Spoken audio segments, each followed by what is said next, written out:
Gentlemen, please settle in. Ladies, click on over to the channel page and find your video posted right alongside this one. This week, we are doing something a little different. We are separating the conversation not because mindfulness itself is different for men and women, but because our experiences being human is. And if we don't account for that, we end up trying to apply the same approach to two very different internal and external realities. Hello, friend, and welcome to Torches, Yoga, and Mindfulness. If you are new here, I'm Lauren, and I'll be your coach. If you're curious about mindfulness, healing, and practical habits that actually work, you're in the right place. Because here we focus on simple but powerful practices grounded in ancient wisdom and modern science to care for both our brains and bodies. So make sure you hit that like and subscribe so you don't miss what's next. So yeah, like I said, this week is going to be a little different, and there will be this video for the gents, and I have one for the ladies too, because our experiences are very different. So guys, let's first address the elephant in the room. I, of course, don't have personal first-person experience of living and moving through our world as a man, but mindfulness isn't about a feminine or masculine experience. It's about a human experience. And if we were learning to connect with our presence and practicing mindfulness in a vacuum where we only have to worry about ourselves, I don't think we would need to separate the conversation. But because we have pressures and expectations and roles, and honestly, very different physical makeups, these all can change and impact how we connect and relate to our internal and external environments and experiences. What I can speak to is what I see. And I see y'all out there. Y'all are consistently showing up to learn, to grow, to heal, and to understand. And if you're watching this thinking you're alone in whatever it is you're working through right now, I can promise you you're not. Each week varies a little bit, of course, but gentlemen, you make up 60 to 75% of my audience. You're quietly watching, absorbing, and I hope you're taking the practices into the rest of your week. And your community and support is right here. Before we go any further, I do want to ground us in something important. Studies show that women are more likely to experience depression, but you men are significantly more likely to self-unsubscribe from life. I'm being very careful with my wording, but you know exactly what I'm referring to. And that's not because men feel less, it's because you're given fewer options to express, to process, to be supported, and just be human. This is why this conversation matters so much. To prepare for this conversation, I tried my best to step into your shoes and see what it's like out there as a man looking into mindfulness and care for mental health. And what I found was kind of concerning. A lot of the content online aimed toward men reframes mindfulness as a tool to control your life. Ways to make mindfulness manly. There was literally something titled with that. As if sitting with yourself requires camouflage and a protein shake. Which is wild, because these practices that I teach came from men, were refined by men, and were used by warriors, soldiers, generals, monks, philosophers for thousands of years. I don't know how the dynamics seem to have changed over the last 50 to 60 years, but it has. Back then, Roman commanders used breathwork to stay clear-headed. Samurai used meditative presence before stepping into battle. And modern athletes and Marines train interoception, which is a body awareness, to perform better under stress. Mindfulness is not soft, it's not passive, it's not about control, and it's definitely not about turning yourself into some unshakable statue. Mindfulness is the opposite of control. It's noticing what's happening before your autopilot runs off with you.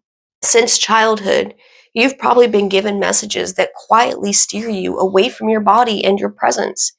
Being told to man up, to shake it off, to push through, and don't make it a big deal. I saw this growing up with my dad. He used to brag that he hadn't been to a doctor in 10 years. Then he started drinking 8 to 10 bottles of water every day because he was just so unbearably thirsty. Turns out he had diabetes, and it had progressed so far and pretty bad because he just kept pushing through. Ignoring the body is its strength, its unawareness, dressed up as endurance. So to help uncondition yourself from that disconnect, To build that interoception, emotional regulation, and to reduce stress, gentlemen, for you, I offer that 60-second check-in. You've probably heard me mention it before. Make a 1-minute check-in with yourself part of your morning routine. Whether you're sitting before you've putting on your shoes or you're standing in the shower, do a body scan. Just notice what you are carrying each day, physical or emotional. Notice how your feet feel on the ground. Notice your knees stacked over your ankles, hips over the knees, your spine tall but not rigid. Relax your jaw and just let your attention settle into your body. Noticing any of the areas of tension or ease and the energy in your body without an agenda to change it. And you can take that practice up a notch with a little 2-for-1, with a little mini loving kindness moment. If it feels comfortable for you, place a hand over your heart and gently say to yourself, "May I be safe. May I be well. May I be at ease." That's it. Simple, direct, and powerful. Oh, and when I say things like, if it feels comfortable to place a hand over your heart, what I mean is if this feels performative or if it makes you feel vulnerable in any way, change it up to whatever feels natural for you. Maybe crossing your arms over your chest with a little gentle, subtle hug in there feels better. Or have you seen the movie The Wolf of Wall Street?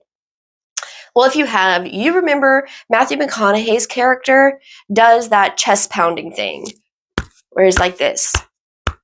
Yes, that is very much a heart-centered grounding practice. And the deep humming on top of that,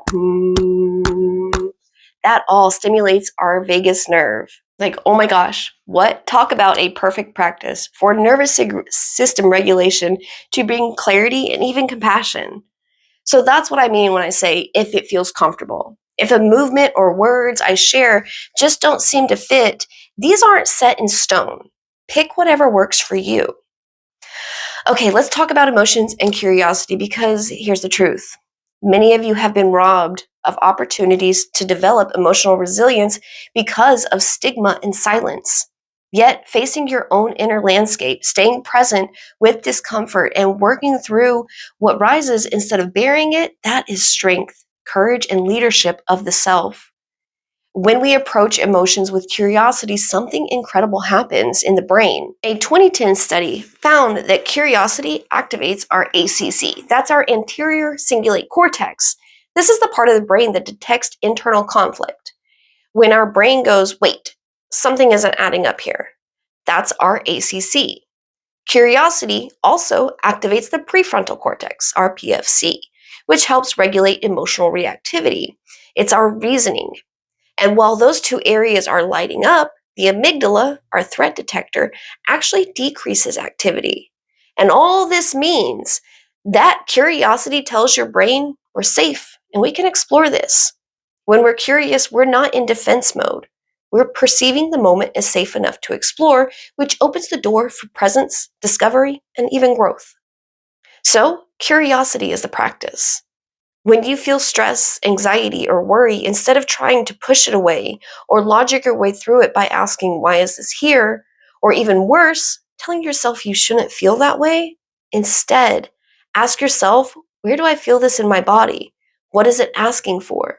And then do a quick body scan. Bring your attention to the crown of your head and slowly scan down your whole body, front and back. While you're doing your scan, notice if any different sensations are present. Not judging them for being there, but just noticing. And you can also describe them as they are. Like there is a tension and a tightness in my chest. Or maybe it feels like a bowling ball is sitting in your gut. Giving the feeling space to move and process, opposed to judging it and shoving it down, helps it to pass on so you can move on without it coming up again and again. Okay, I want to shift our conversation now towards compassion. Because if we have present moment awareness but are lacking compassion, we are going to fall into our old limiting patterns that keep us stuck. Compassion is not soft, it's skillful. It transforms the habits of self-blame and avoidance into understanding and steadiness. If you can't look inward with compassion, it becomes very hard to offer compassion outward, because everything starts with your relationship to yourself. But to practice compassion with ourselves and others, it doesn't mean some big grand gestures or that you have to take a bubble bath with scented candles. We start small and simple. One of my favorite practices that actually catapulted my practice to a whole new level is thought and emotion labeling. And science backs this up. Studies have shown that naming emotions and practicing self compassion reduces stress, improves emotional regulation, and strengthens our empathy. It activates the same neural circuits that support balance, clarity, and connection. So when an emotion shows up, instead of following that feeling up with shame and self criticism for even feeling it to begin with, label it as objectively as you can. Like, I'm noticing frustration, or I'm noticing a heavy sadness of fear. And when thoughts rush in, maybe you suddenly remember, like you forgot to do something, or a thought of self doubt comes in. Use gentle labels like, this is a thought, that is planning, judging, or remembering. This isn't just another way to push the thoughts and feelings away. This is recognizing them just as the mental and physical events and sensations that they are, like passing clouds in the sky. Psychologists call this cognitive diffusion, and it reduces the time we spend in rumination. It improves our decision making and gives you back a sense of agency. Because here's the key: you are not your thoughts, you are the one noticing them. And that difference is the doorway to freedom. All right, gentlemen, as leaders, as partners, as fathers, sons, brothers, teammates, you set the emotional tone for so much around you. Not because you have to carry everything, but because when you choose presence, everyone around you benefits. Mindful practice isn't soft or selfish, it's stabilizing, strengthening, and protective. You are supported here, and you are not alone. Asking for help isn't weakness, it's recognition and awareness. So keep anchoring in your body, keep noticing instead of defaulting, and keep choosing practices that help you show up from steadiness instead of survival mode. Before I go, I'd really love to hear from you in the comments. Is there something about yourself maybe that you've noticed lately? Maybe a pattern, a recurring thought or reaction that maybe you're starting to understand differently? Share whatever feels right. Your answer might be the thing another man needs to hear today. And please feel free to add your thoughts or nuggets of wisdom you have learned over the years and your experiences, because you are the expert on this. This is your space. And definitely make sure you stick around this month. We are talking about mindfulness and the self with a capital S, what it is, who we are versus who we've been told to be, and of course, how to connect with all of this. Gentlemen, thank you so much for showing up for yourself today and for sharing that moment with me. Stay present, stay kind to yourself, and I will see you soon.